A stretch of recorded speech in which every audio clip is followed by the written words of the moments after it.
Insyaallah kita akan membahas pertanyaan masih seputar wudhu. Ini ada pertanyaan dari teman-teman tentang bagaimana hukumnya wudhu di kamar mandi atau wudhu di toilet. Karena tidak semua orang punya ruangan khusus untuk wudhu. Dan memang anehnya kita ini ya.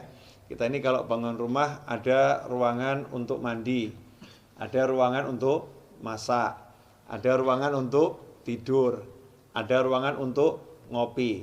Tapi untuk ibadah yang paling penting sholat, musola enggak ada. Kemudian fasilitas untuk sholat, wudhu juga tidak disediakan khusus. Ini kita kelemahannya. Menyikapi hal itu, maka timbul pertanyaan, kalau wudhunya tidak di ruangan khusus, ya tidak di ruangan khusus untuk wudhu atau enggak punya padasan. Kalau orang Jawa dulu punya padasan ya, gentong yang ada lubangnya di bawah, ditaruh di halaman untuk minum atau untuk wudhu. Kalau nggak punya seperti itu, adanya kamar mandi, adanya toilet, atau ketika di mall atau di pasar, wudhunya tidak di tempat khusus wudhu, tidak di luar ruangan, tapi di dalam toilet, di dalam kamar mandi, atau di dalam WC kalau bahasa umumnya ya. Kira-kira seperti apa? Sah tidak wudhunya? Kalau ditanya wudhunya sah atau tidak, maka wudhunya sah kalau memang syarat-syarat sahnya wudhu dipenuhi, kemudian hal-hal yang membatalkan wudhu tidak dilakukan, wudhunya sah-sah saja. Tetapi timbul masalah, orang wudhu itu ada sunnah-sunnah dan ada adab. Di antara sunnah-sunnahnya adalah membaca Bismillahirrahmanirrahim di awal wudhu seperti yang sudah dijelaskan. Kemudian nanti ada doa setelah wudhu. Dan ada adab-adab yang diajarkan oleh para ulama. Ada ulama-ulama yang menyusun doa-doa ketika basuh wajah, doa ketika berkumur, doa ketika membasuh tangan, doa ketika membasuh kaki, seperti yang dijelaskan oleh Imam Ghazali dalam kitabnya Bidayatul Hidayah. Jadi memang doa-doa itu tidak diajarkan Rasulullah SAW, tapi orang diajarkan untuk berdoa kapanpun ya. Apalagi kalau doa ini dari para ulama. Lantas bagaimana kita mau membaca doa di dalam kamar mandi? Atau kita mau membaca Bismillahirrahmanirrahim sedangkan di dalam kamar mandi. Sementara kita ketahui Nabi kita Muhammad SAW mengajarkan agar kita tidak membaca lafzul jalalah, asma Allah, atau ayat-ayat Al-Quran, atau doa-doa di dalam toilet, di dalam kamar mandi. Emang apakah ada sumber hadisnya? Ada. Kita semua tahu baginda Muhammad SAW itu punya cincin. Ya, punya cincin. Khatiman min fiddah, dari perak. Ya, Rasulullah punya cincin dari perak, yang cincin itu fungsinya sekaligus sebagai stempel. Ya, fungsinya sebagai stempel. Dulu Rasulullah SAW tidak punya cincin, tidak punya stempel. Tapi ketika sahabat mengatakan, nih raja-raja yang pembesar-besar non-muslim itu kalau dapat surat, tidak ada stempelnya tidak mau terima. Ya, mereka tidak akan menerima surat kalau nggak ada stempelnya. Rasul pun mengikuti, kalau begitu buatkan saya stempel. Ya, buatkan saya stempel. Maka dibuatkan stempel, bunyinya Muhammadun Rasulullah. Ya, Muhammadun Rasulullah. Jadi Allahnya paling atas, berupa cincin dari perak. Ketika Rasulullah wafat SAW, setelah wafatnya Rasulullah, cincin itu dipakai oleh Sayyidina Abu Bakar As-Siddiq radhiyallahu anhu. Setelah wafatnya Sayyidina Abu Bakar dipakai oleh Sayyidina Umar ibn Khattab. Kemudian dipakai oleh Sayyidina Utsman bin Affan radhiyallahu anhu. Nah, ketika dipakai Sayyidina Utsman, cincin itu jatuh ke Bir Aris, ya, sumur Aris. Ya, kemudian tidak ditemukan lagi.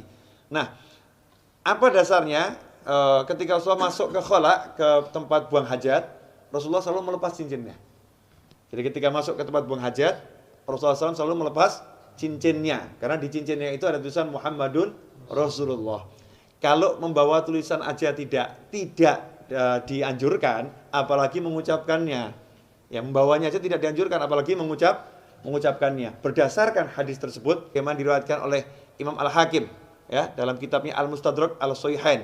Di situ beliau menyatakan, anna Rasulullah labisa khatiman naksuhu Muhammadur Rasulullah fakana idza dakhala al-khala wada'ahu. Kata Al-Hakim dalam kitab Al-Mustadrak, Az-Zuhri menyebutkan bahwasanya Rasulullah SAW punya cincin yang tulisannya adalah Muhammadun Rasulullah. Idza dakhala al-khala wada'ahu.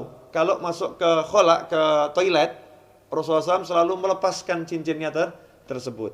Hadits ini sahih menurut syarat Imam Bukhari dan Muslim, tapi tidak dicantumkan dalam kitab hadis Bukhari maupun Muslim. Maka ditulis oleh Al-Hakim dalam kitabnya Al-Mustadrak yang disusulkan, ya hadis-hadis yang diusulkan. Sebetulnya menurut Bukhari dan Muslim sahih, tetapi belum atau tidak dicantumkan dalam kitab Bukhari maupun kitab Muslim.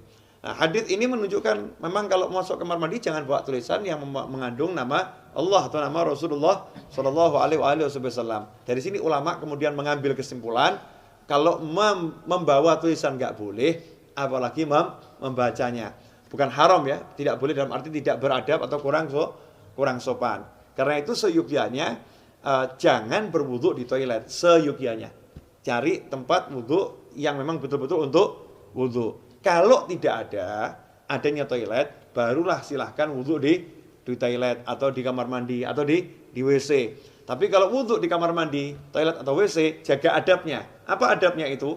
Ya satu, jangan membaca asma Allah. Cukup dibaca di dalam hati. Lantas bagaimana dengan doa setelah wudu? Ya doanya dibaca di luar kamar mandi. Jadi selesai wudu langsung keluar baca doa setelah wudu. Atau bismillahnya dibaca di luar dulu. Bismillahirrahmanirrahim, masuk langsung wudu juga. Nah, dengan begitu maka sunnahnya tidak hilang, tetap bisa melaksanakan sunnah-sunnah yang dianjarkan oleh Nabi Muhammad Sallallahu Alaihi Wasallam. Insyaallah sedikit ini barokah dan jangan kemudian jadi jalan justru. Oh berarti wudu di toilet gak apa-apa. Oke deh, kita wudunya di toilet aja ya. Jangan seperti itu. Usahakan wudu di luar toilet agar bisa melaksanakan banyak sunnah. Kalau memang terpaksa baru berwudu di toilet. Wal afu minkum. Wassalamualaikum warahmatullahi wabarakatuh.